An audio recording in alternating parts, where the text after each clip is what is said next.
0.43% है पूरे के पूरे उसमें, और 99 लोगों की जमानत जब्त हो गई है। 2014 से बड़े एक्टिव हुए वो। 2014 से सब हमारे माननीय मोदी जी तशरीफ लाए। बहुत बड़ी रकम उनको भाजपा की तरफ से दी गई थी कि आप तमाम जगह अपने कैंडिडेट खड़े कीजिए।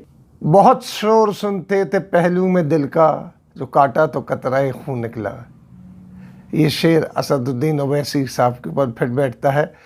जब वो यूपी के चुनाव में आए 6-7 महीने पहले वो एक्टिव हो गए थे, तो उन्होंने बहुत शोर मचाया था कि वो बिहार में जो सिर्फ 5 सीट जीते हैं, यहाँ आके वो 50 सीट तक का दावा कर रहे थे। उन्होंने 100 कैंडिडेट अपने यहाँ पे खड़े किए, कुछ हिंदू भी खड़े किए, तमाम, वो भी बनारस से हिंदू खड़ा किया, और तमाम लोगों में ये था, शोर था कि असदुद्दीन ओवैसी कुछ करेंगे। लेकिन हम लोग अक्सर ये कहते रहे कुछ नहीं करेंगे, सिर्फ वोटों का डैमेज करेंगे। वोट कटा हुआ तो हम नहीं कहेंगे इनको, लेकिन वोटों का डैमेज करेंगे जो सेकुलर पार्टीज़ को जाते हैं। इस तरीके से वो आए, उन्होंने पूरा जोर लगाया जगह जगह तकरीर की, और अपने कैंडिडेट ज़्यादातर उन्होंने उन एरियों से खड़े किए जब मुस्लिम बहुल थे। लेकिन उसके बावजूद भी 100 कैंडिडेट्स में से 99 की ज़मानत जब्त हो गई। बिल्कुल 2017 में जैसा उनके साथ हुआ था, उनके जो 38 कैंडिडेट खड़े किए थे उन्होंने 2017 में, उसमें से 37 कैंडिडेट की ज़मानत जब्त हो गई थी। इस बार भी 99 कैंडिडेट्स की ज़मानत वो जब्त करा चुके हो गई है, और ज़्यादातर जो कैंडिडेट थे वो 5000 से ऊपर का आंकड़ा पार नहीं कर पाए 100 में से। लेकिन उन्होंने अच्छा खासा डैमेज कर दिया। उनका पूरा का पूरा अगर देखा जाए तो 0.43% वोट परसेंटेज रहा उनका पूरे इलेक्शन में जो हुआ। लेकिन उन्होंने सबसे बड़ी बात की अपने कैंपेन में, जो कि बड़ी ख़तरनाक हुई है, कि उन्होंने मुस्लिम बहुल इलाकों से अपने कैंडिडेट खड़े किए, और वो वोट जो कहीं ना कहीं किसी न किसी सेकुलर पार्टी को जाते थे, चाहे समाजवादी पार्टी को जाए, चाहे कांग्रेस को जाए, किसी भी कैंडिडेट को जाए, लेकिन वो कट के बिखर गए। इनके पास गए, अगर 300 वोट भी इनके पास गए तो 300 वोट भाजपा के नहीं कटे समाजवादी पार्टी के। तो लिहाजा इन्होंने कहीं ना कहीं डैमेज किया है। अब वो कह रहे हैं कि हम अगली बार आएंगे तो और ज़ोर शोर से आएंगे, क्योंकि हमारा वोट परसेंटेज यहाँ पे बड़ा है।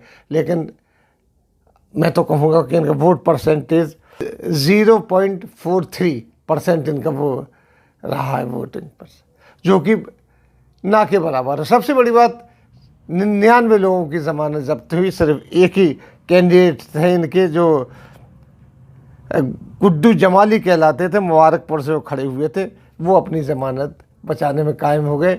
वो 2 बार बसपा से खड़े हुए और चुनाव जीते थे वहाँ से, और सिर्फ उन्होंने अपनी ज़मानत जब्त होने से बचाई है, बाकी सबकी ज़मानतें जब्त हो गई हैं ऐसे 99 में से। लेकिन इस तरीके से करते हैं ये, तो क्या सोच के करते हैं कि हम जीत जाएंगे। 100 कैंडिडेट खड़े कर दिए उन्होंने। बड़ी छोटी छोटी पार्टियां थी जिनका नाम भी नहीं जानते थे, उनसे मुआहदे किए, कोई बड़ी पार्टी इनके साथ नहीं आई, और ज़ोर शोर से गए। इन्होंने जगह जगह भाषण दिए। भाषण देने में कांग्रेस को, समाजवादी पार्टी को, सबको लताड़ा। अब जब हार गए तो वो कह रहे थे कि बीजेपी जीतने लायक थी तो वो जीती, अब बीजेपी का हम विरोध नहीं करेंगे, तमाम चीज़ें उन्होंने। तो इस बात से साबित होता है, मैं ये नहीं कहता कि वो किसके कैंडिडेट थे, लेकिन 2014 से बड़े एक्टिव हुए वो। 2014 से सब हमारे माननीय मोदी जी तशरीफ लाए नेशनल पॉलिटिक्स में, उसी वक्त से वो एक्टिव हुए। उसके पहले वो एक आध चुनाव लड़ते थे, अपने जीत के आ जाते थे, लेकिन इस वक्त वो एक्टिव हुए। और कहा जाता है कि बहुत बड़ी रकम उनको भाजपा की तरफ से दी गई थी कि आप तमाम जगह अपने कैंडिडेट खड़े कीजिए, और क्योंकि वो वोट कटेंगे। जो मुस्लिम कैंडिडेट है, मुसलमान है, वो उनका वोट डिवीज़न होगा। क्योंकि एक बात देखिए, अगर 300 वोट, 1000 वोट भी इनको मिलते तो वो 1000 वोट किसके कटते हैं? या तो कांग्रेस के कटेंगे, यहाँ यूपी में समाजवादी पार्टी के कटे, तो वो तो किसके खाते में गए? वो तो वोट परसेंटेज जो बढ़ा तो वो भाजपा का बढ़ा। तो इससे भाजपा को फ़ायदा होता है, और हमारा जो वोटर है वो कंफ्यूज होता है कि कहाँ जाएं, इधर जाएं कि उधर जाएं।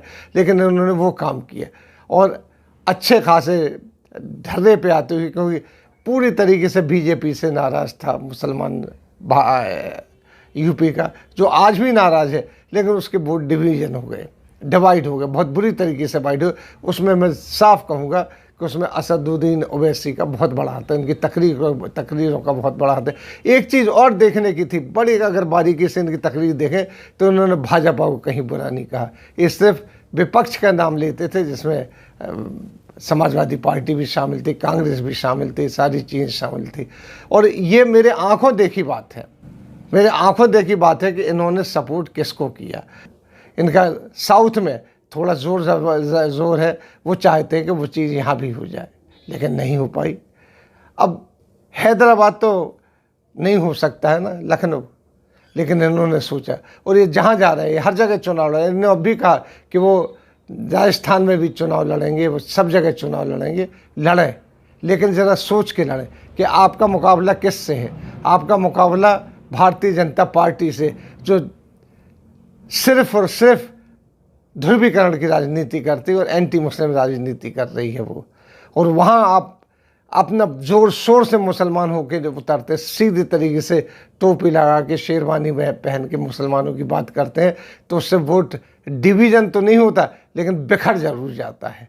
अब ये आप देख लीजिए, जो हमने आपको बताया कि आपके सिर्फ 0.43% है पूरे के पूरे उसमें, और 99 लोगों की ज़मानत जब्त हो गई है।